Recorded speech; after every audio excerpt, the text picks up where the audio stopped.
Oke, bagaimana sih membaca laporan yang tampil ada di fitur funnel yang ada di kirim lead ya. Nah, teman-teman semua sebelumnya mungkin bisa melihat di sini misalnya ya, ini saya ada campaign yang sedang berjalan tentang lowongan kerja di mana pengunjungnya ada 96 visitor yang mengeklik tombol button chat WA-nya ada 7 orang. Ya, ini di sini 7 klik ya. Nah, kalau kita lihat di sisi dashboard, untuk dashboard kita dalam iklannya, di sini website lead-nya ada 7 dan ada 1. Nah, memang kadang ada perbedaan seperti ini, maka data yang akurat yang mana? Ya, sebenarnya lebih penting lagi data yang real masuk ke chat ya, itu akan jauh lebih penting. Tapi biasanya perbedaan seperti ini ya relatif akan terjadi, tapi kadang tidak begitu signifikan. Karena apa? Kenapa bisa berbeda? Di sini hanya 7, misalnya di situ kok ada 8. Karena mungkin misalnya orangnya datang ke landing page ini, dia datang, ngeklik sekali dan dia menyimpan di sini ya, menyimpan link website ini, kemudian dia ngecat lagi kedua, dia back. Jadi orangnya ngeklik, kemudian dia back, ngeklik lagi. Bisa jadi menjadikan nanti kecatatnya 2 kali misalnya, kayak gitu ya. Ini bisa terjadi 2 kali. Nah, tapi yang lebih real lagi adalah berapa sih yang chat masuk ke WA dari adminnya. Contoh ini di sini saya membuat lowongan pekerjaan, ini landing page, kemudian ini teks ya, ini image, kemudian ini teks, kemudian chat button WA. Dah, seperti itu aja. Simple ya untuk membuat lowongan pekerjaan. Mesti untuk membuat landing page lowongan pekerjaan. Nah, ini cara bikinnya gampang ya, tinggal pilih mana halaman utamanya. Oke, kita simpan seperti ini, kemudian tinggal masukkan button. Nah, ini button ini ada ID button ya. ID button ini tinggal kita buka di landing page-nya ini. Nah, kita open new tab. Kemudian ke Goto Builder. Nah, di Goto Builder ini nanti kita periksa ID buttonnya, contohnya ya kita klik. Jadi di setiap elemen ini sebenarnya ada ID-nya, kita klik. Ini sudah diklik di sini ya, kita sudah klik buttonnya. Scroll ke bawah, nanti ID buttonnya ada. Nah, ini ada ID elemen IOMX4. Nah, ini kita copy. Nah, kita copy, kemudian kita masukkan di button. Nah, ini kan ada crash atau tanpa crash ya. Saya udah nyoba dua-duanya, baik itu crash atau tanpa crash. Ini kalau dikasih crash seperti ini ya, dikasih crash atau dibuat tanpa crash seperti ini. Ini dua-duanya tetap terbaca karena yang ini yang di atas ini pakai crash ya. Nah, sehingga dia di sini ada 7,3%, yang di bawah ini tanpa saya kasih crash. Nah, coba dilihat ya. Nah, saya memasukkannya tanpa dikasih crash. Nah, nanti si kirim leadnya akan paham dikasih crash. Jadi misalnya kayak gini, kita masukkan button tanpa crash ya, kita masukkan tanpa crash, kita simpan begini. Oke, nah ini sudah ada 1 klik lagi masuk ya. Ini kita masukkan. Nah, ini udah nanti otomatis akan dikasih crash oleh kirim leadnya. Nah, ini fungsinya apa sih gitu kan? Fungsinya ya kita untuk memantau, misalnya kita mau mereset secara mudah tanpa kita pakai Getjar, kita pakai yang macam-macam ya. Misalnya kita memasang beberapa button di sini ya, memasang button di sini atas atau bawah, button mana yang menyumbang banyak chat. Nah, itu nanti kita akan lebih optimasi. Jadi sebenarnya ada banyak yang kayak fitur namanya Getjar ya. Getjar tuh perekam apa namanya, kok Getjar tuh sebentar, screen optimized Getjar apa ya, yuk ke screen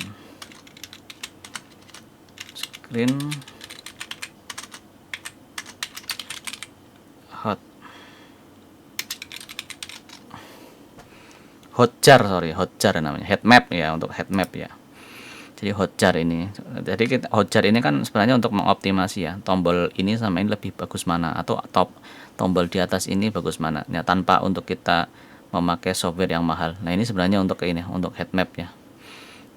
Kemudian untuk kita memantau sejauh mana orang, tapi sebenarnya untuk memantau tombol kalau saya secara pribadi, tombol mana yang banyak yang klik ya. Sebenarnya daripada kita pakai produk yang seperti ini untuk memantau ya.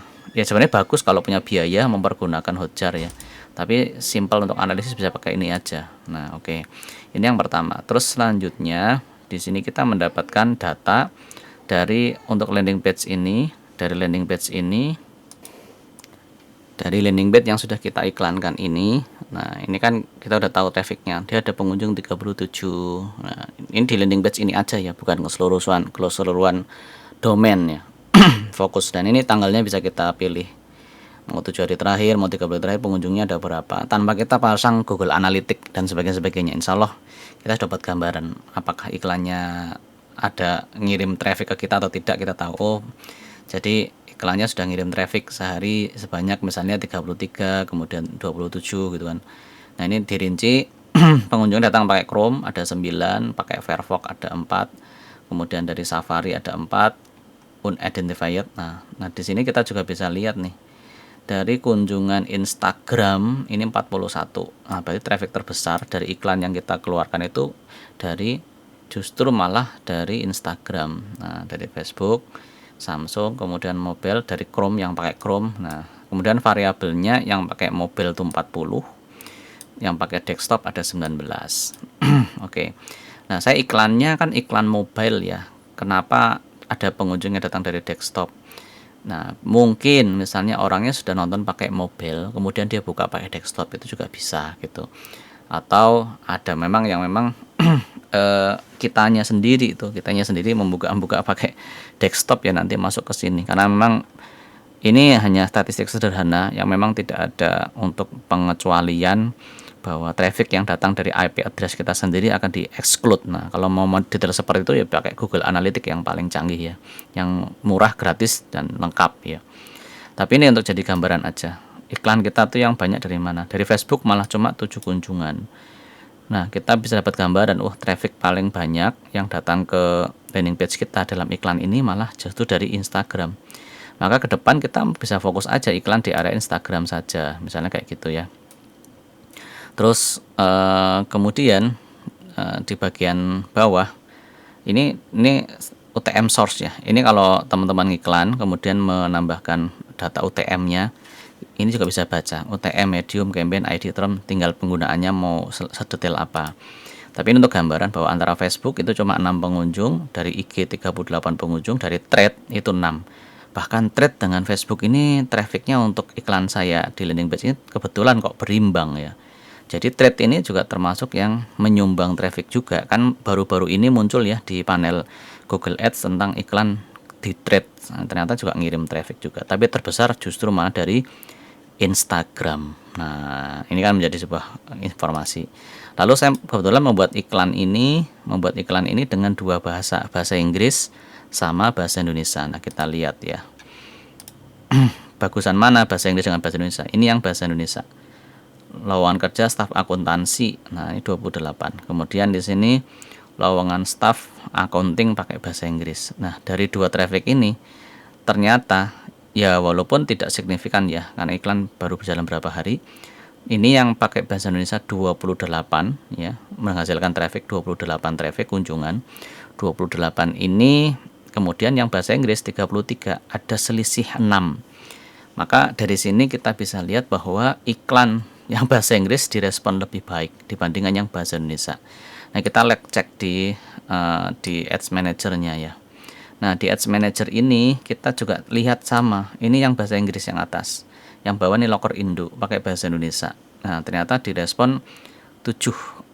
Nah, karena ini polanya saya membuat lowongan kerja tadi ya, dengan pola silahkan pakai chat saja atau langsung datang ke lokasi. Nah, inilah bagaimana cara kita membaca statistik ya, dan kalau Anda canggih untuk mengolah UTM dan sebagainya luar biasa. Ini kalau untuk section ini ini section sebenarnya kalau kita ngomong Hotjar itu adalah sedalam apa dia membaca.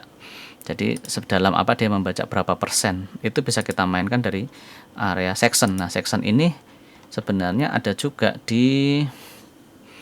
untuk misalnya kita memasukkan ini area judul nih. area judul ini kita bisa namai sectionnya. Sebentar. Oke, baik. Nah, bagaimana cara kita membuat section? Kita di sini ini kan editing ya. Ada editing, ini adalah editing konten isinya. Nah, di atas ini adalah editing untuk satu kotaknya, ini kotak section. Jadi kita misalkan mau mainkan section, di atas ini kotak header. Nah, ini section header. Artinya kalau dia nge-scroll sampai sini, nanti ada persentase headernya udah masuk. Nah, ini kemudian di sini kita bisa definisikan ini apanya ini. Misalnya kita masukkan ini, karena ini produknya sebenarnya kan bukan produk ya, tapi lebih ke penawaran kerja ya, lowongan kerja. Nah, kita kasih di sini, katakanlah ini produk utamanya. Lalu nah, karena ini sebenarnya ini harus kita pisah sectionnya ya. Ini kita bisa section di bawah, kasih section footer aja, langsung ke bawah, kasih section footer. Dah, kemudian kita publish. Nah, nanti kalau ada traffic baru masuk, itu akan bisa ada data ya, data pecahannya, sectionnya seberapa banyak yang sudah berjalan. Nanti ada datanya di sini, kurang lebih seperti itu. Jadi kita definisikan section per sectionnya. Sehingga ketika begitu ada traffic masuk, kita sudah bisa membaca nih tanpa harus kita pasang hotjar seperti ini, berapa persen orang membaca. Kalau orang membaca sudah sampai area nyala section footer, artinya ini terbaca 100%. Nah, itu untuk menganalisa apakah orang hanya sampai ke header kemudian dia orangnya pergi, artinya bounce-nya tinggi. Orang datang ke iklan kita nggak membaca sampai selesai, kemudian dia udah nge-close, disilang gitu kan, itu bounce-nya terlalu tinggi. Nah, kalau bounce terlalu tinggi, kita sebagai seorang advertiser kita bisa menilai apa yang harus saya rubah, apakah headline-nya ini kurang menarik gitu atau kurang jelas misalnya, seperti itu. Nah, udah sampai di sini masih oke. Nah, tapi kok di area bawah ini orangnya nggak ngeklik buttonnya ini nggak muncul nih, nggak keklik lah gitu. Nah, kalau nggak keklik buttonnya artinya mungkin offer harganya kurang menarik. Nah, ini bagian dari cara kita mengevaluasi dan cara membaca data yang ditampilkan dari kirim lead ini. Oke, mungkin itu sharing saya dan semoga bisa menambah wawasan dan ilmu untuk kita semua. Terima kasih. Oh iya, subscribe bagi yang belum subscribe ya. Kalau mau ada yang ditanyakan bisa komen.